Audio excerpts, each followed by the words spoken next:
Hallo graad 3's, ek hoop het gaan baie goed met julle en dat julle nog 'n baie lekker dag sover het. As julle enige vrae het oor vandag se lesie, is julle meer as welkom om 'n e-pos te stuur na grade3@worksheetcloud.com. My naam is Juffrou Mia Tennyson en ek is jou graad 3 juffrou en vandag gaan ons huistaal doen en ons gaan kyk na die deelteken. En daar blaas ek vir julle lekker baie soentjies. So ek hoop dat julle vir my sal soentjies terugblaas. En ek hoop dat julle die lesie baie sal geniet. So, Afrikaans kom gedeeltelik vanaf die Nederlandse taal. So Afrikaans het ontstaan uit 'n klomp verskillende tale, maar Nederlands is 'n groot gedeelte van ons taal. Nou in Nederlands het ons gesê vogel of kegel of seën, né? Nou in Afrikaans praat ons nie heeltemal so nie, maar ons het ook woorde wat amper so klink wat van die Nederlandse taal afgelei is.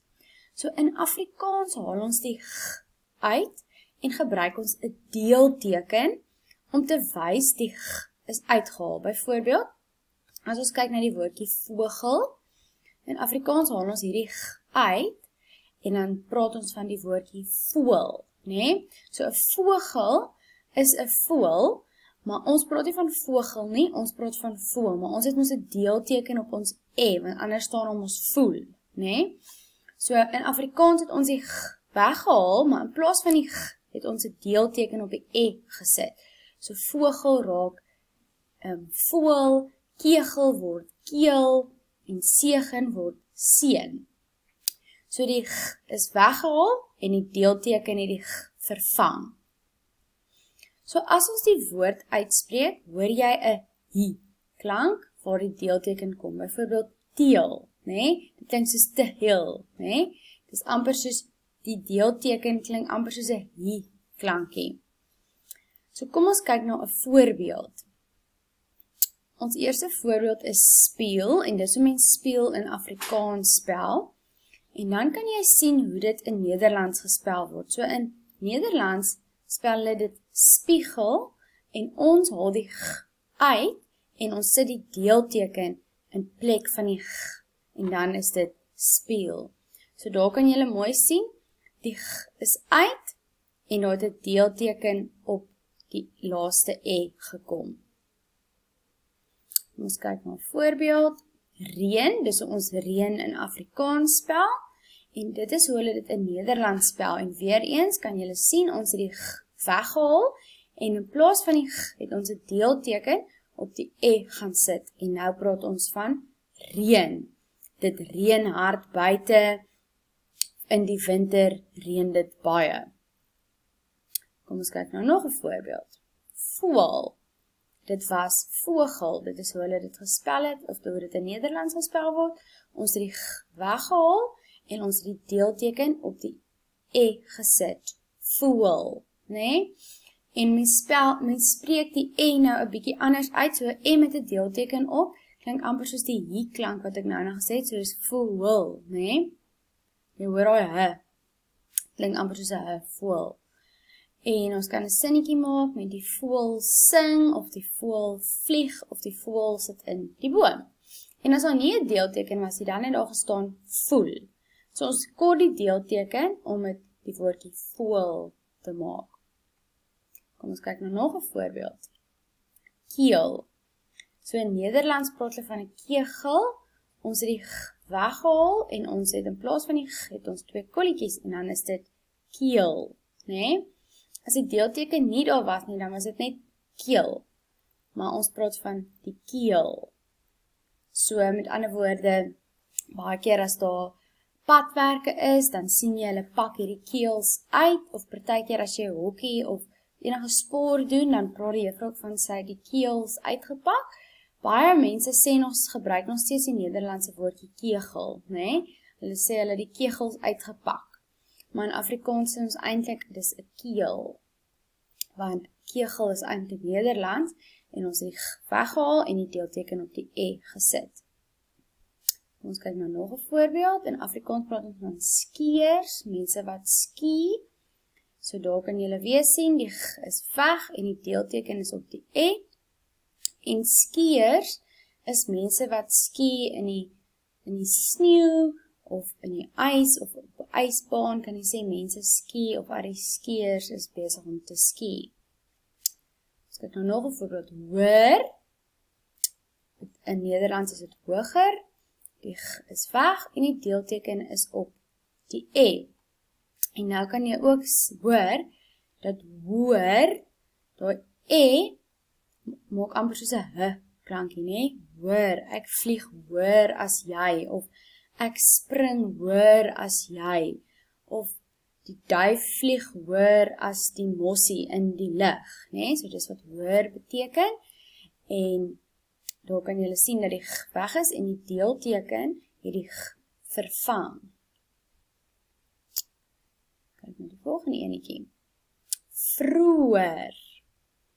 So dit was vroeger, die g is weg, en die deelteken is op die e, en is belangrik om te sien dat die deelteken is op die laaste e, want hierdie woordjie het 2 e's, nee? Dis vroeg, en dan raak het vroeër. Nou, in Nederlands is dit vroeg, en dan raak het vroeger. Ons praat nie van vroeger nie, ons praat van vroeër. So met ander woorde, ons het daar die g weggehaal, en ons het 'n deelteken op die e gesit, en nou is dit vroeër.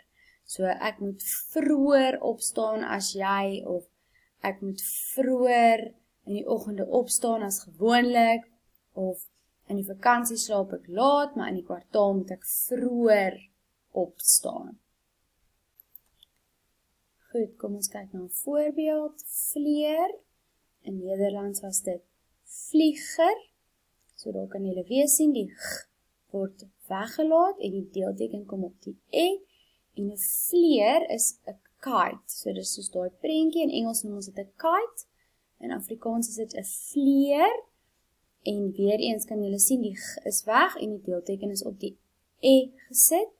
En jy kan ook die h klankie of die hi of hoor in vleer, né? Dis nie net vleer nie, dis vleer. En 'n mens kan sê ek vlieg 'n vleer, of die vleer is kleurvol, of die hondjie hou 'n pragtige vleer vas en dit lyk amper soos 'n diamantvorm. Kom ons kyk na die volgende voorbeeld. Uitveer. Daar kan julle weer sien, die g is weg en die e het deelteken gekry. So daar kan julle sien, uitveer het geen g in nie, maar het wel 'n deelteken. Dis uitveer en 'n mens kan sê ek vee my fout uit, of as ek 'n fout maak, dan kan ek my uitveer gebruik om uit te vee. Kom ons kyk na die volgende voorbeeld. Teel. In Nederlands was dit tegel. Daar weer eens kan julle sien, die g is weg en die deelteken is op die e. Teel. Ons het 'n teel in ons badkamer of in ons kombuis het daar 'n teel gekraak. So dit is die materiaal wat hulle baie keer lê op die vloer of die grond, of baie keer het 'n badkamer teen die mure ook teel. Goed, kom ons kyk na 19. So hierso kan jy sien, in Nederlands praat hulle van 19, maar in Afrikaans praat ons ook eintlik nog van 19, want 19 en 19 is toelaatbaar, maar hierso kan jy sien, dis eintlik 'n baie lekker voorbeeld, want daar soms die g word weggelaat en dan kry 'n deelteken, hè? So die g word vervang met 'n deelteken. So dan sê ons 19. Maar 19 is nog steeds aanvaarbaar in Afrikaans, maar ons kan eintlik nou dink dat 19 dan definitief 'n Nederlandse woord is, wat ons in Afrikaans nog vandag gebruik, maar die deelteken word ook hier geïmplementeer of gebruik en 19 raak 19. Goed, kom ons kyk na die volgende voorbeeld. 'n Koel was kogel en ook kan mens, vir 'n koel kan jy ook sê patroon, né? Dit is wat uit die geweer uitkom. En daar kan jy sien in Nederlands was dit kogel en die g is weg en dan sal die deelteken op die e en dan sê ons koel, né? Of koel. En kom ons kyk na die volgende een, dan wat ek ook wel gesê het, is ons kan ook die deelteken gebruik om woorde in die meervoud te sit. So deelteken word ook gebruik om sommige woorde se meervoud te wys. Byvoorbeeld, vlee en vlieg, né? So ons sê, daar's een lastige vlieg op my kos, of as al meer as een is, dan sal ons sê, daar's verskriklik baie vlee. So, daar kan jy ook sien dat die deelteken dui ook aan, dit wys vir ons is meer as een.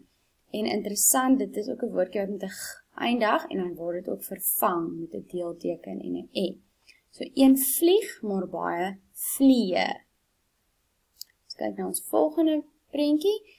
So, daar staan net weer, ons kan ook die deelteken gebruik om woorde in die meervoud te sit. Byvoorbeeld die eerste prentjie het 'n knie en die tweede prentjie is knieë. So met ander woorde, een knie, maar twee knieë. So daar kan julle sien, daar het 'n deelteken en 'n e bygekom om aan te dui dat dit meer as een is. So hier is een knie, maar baie knieë. Ons kyk na die volgende voorbeeldjie. Ploeg en ploe. So hier kan julle sien, is een ploeg, maar baie ploe. Hier is weer die g wat weggeval het en die deelteken e het bygekom om aan te dui dat dit meer as een is. So mens kan die deelteken gebruik om woorde ook in die meervoud vorm sit. Sommige woorde kry 'n deelteken e by om hom in die meervoud te sit, om aan te dui dat dit 'n meervoud 'n woord is in die meervoudsvorm. En dan kan ons ook oë en oog.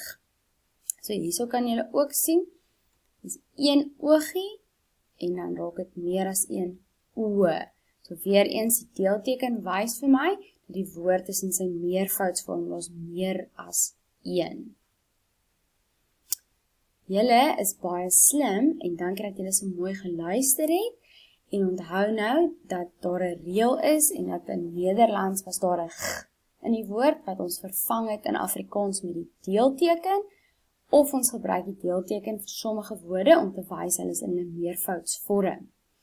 Julle moet 'n baie lekker dag verder hê en dankie dat jy hierdie les bygewoon het en hierdie les is deur Worksheet Cloud aan u aangebied. Sien julle weer, bye!